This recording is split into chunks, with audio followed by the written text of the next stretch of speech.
Tingin ko kasi yung mga OFW dapat magkaroon sila ng sense of urgency. Kasi nga, hindi naman masyadong mahaba ang buhay.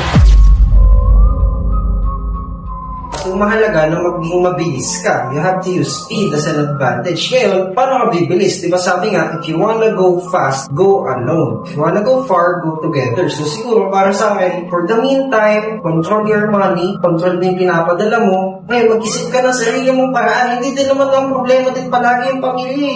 Problema mo din, ikaw yung gumagawa ng pera. Ikaw na nga may pinakamalaking sinasweldo. Ba't hindi ngayon ikaw ang magpalago niyan? Ikaw na din mismo. Kagaya nga ng sabi ko, ako ang CEO ng company ko. Ako ang founder. Ako ang nagbuo ng bagay na magbibigay sa atin ng kabuhayan. So, meaning dapat ako yung masusunod. Meaning dapat ako ang mamamahala. Ngayon, ang nangyari, kapag may isang kumulit, kapag may isang hindi sumunod, walang pamilya. Bakit? Pare-parehas tayong lulubog. Pag may emosyon tayo dito, dapat logically driven tayo because the business is bigger than all of us. Ang dami umaasa sa ating empleyado. Ang dami nakaasang tao. Ang future ko at ang future ng apo ko, ng anak ko, ng pamilya ko, ng magiging asawa ko, nakasalalay sa negosyo ko. Ngayon, ikaw nanay ko, ikaw tatay ko, ikaw tito ko, hindi ako papayag na sisirain mo ang buhay ko.